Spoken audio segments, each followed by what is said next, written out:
Terdakwa kasus suap proyek pengadaan satelit monitoring dan drone Badan Keamanan Laut atau Bakamla, Fayakun Andriadi, hari ini menjalani sidang pembacaan vonis di Pengadilan Tipikor Jakarta.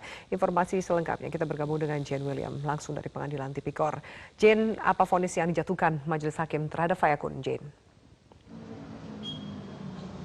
Ya, Afi, Majelis Hakim Pengadilan Tipikor Jakarta memvonis Fayakun dengan pidana selama 8 tahun hukuman kurungan penjara dan denda sebesar 1 miliar rupiah subsidiar 4 bulan penjara. Selain itu, Fayakun juga dijatuhi pidana tambahan yaitu pencabutan hak politiknya selama 5 tahun terhitung sejak ia selesai menjalani masa tahanannya. Sebelumnya diketahui juga Fayakun mengajukan diri menjadi justice kolaborator, namun permohonan Fayakun tersebut ditolak oleh Majelis Tipikor Jakarta. Dan berikut kita simak bersama cuplikan dari sidang putusan atas Fayakun tadi.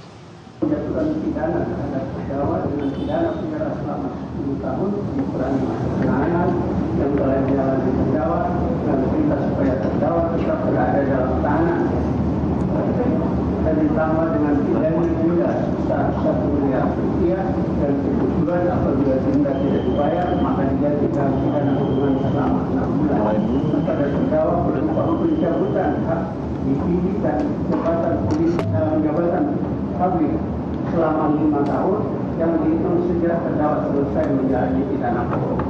Ya, Afi, Majelis Hakim Tipikor menyatakan bahwa Fayakun terbukti secara sah dan meyakinkan telah melakukan tindak pidana korupsi. Ia juga terbukti menerima suap sebesar 911.480 dolar Amerika Serikat dari Direktur Utama PT Merial Esa, yaitu Fahmi Darmawansyah. Uang tersebut diduga diberikan untuk memuluskan alokasi atau plotting penambahan anggaran pada Bakamla untuk proyek satelit monitoring dan drone. Selain itu, uang suap yang diterima oleh Fayakun tersebut diketahui digunakan untuk keperluan pribadi Fayakun. Selain itu juga ada untuk keperluan politik Fayakun. Diketahui Fayakun ini merupakan mantan anggota Komisi 1 DPR RI dari fraksi Golkar. Kepentingan uang yang ia terima digunakan untuk kepentingan politiknya, yaitu untuk mencalonkan diri menjadi Ketua DPD Golkar DKI Jakarta. Selain itu juga tadi pada saat vonis dibacakan, Majelis Hakim kembali mengungkapkan fakta-fakta yang ditemukan selama jalannya persidangan. Kurang lebih ada 11 orang saksi yang sudah diperiksa dan 1 orang saksi ahli.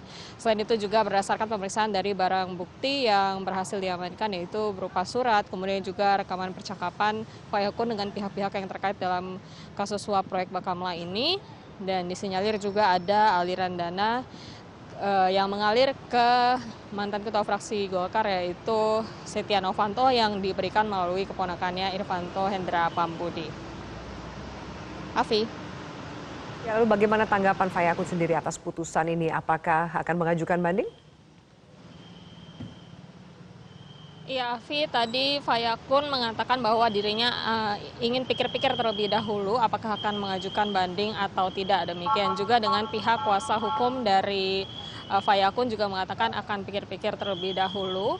Dan diketahui pihak Fayakun ini diberikan waktu hingga 7 hari ke depan untuk nantinya memutuskan apakah akan mengajukan banding atau tidak. Dan Fayakun ini dijerat dengan pasal 12 huruf A Undang-Undang Nomor 31 Tahun 1999 tentang pemberantasan tindak pidana korupsi, sebagaimana telah diubah dengan Undang-Undang Nomor 20 Tahun 2001 tentang perubahan atas Undang-Undang Nomor 31 Tahun 1999 tentang pemberantasan tindak pidana korupsi, Jungto pasal 64 ayat 1 KUHP. Untuk sementara demikian, Afi, kami kembalikan ke Anda di studio.